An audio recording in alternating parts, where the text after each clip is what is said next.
Hi everyone, welcome back to another video. Today I'm going to show in this video how to enable data saver on your Instagram app. So before going to start the video, if you're not subscribed my channel, please subscribe. So let's start the video. Guys, while using your Instagram app, you are consuming more mobile data, and if you want to enable data saver for your Instagram app, then I will show you how to do this. First of all, open your Instagram app. Just tap on this profile icon, then tap on three horizontal lines in top right side corner. Scroll down.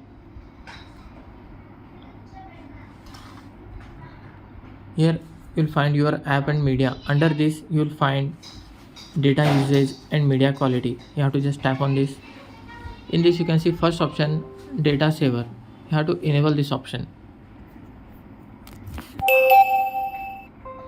and just close this window.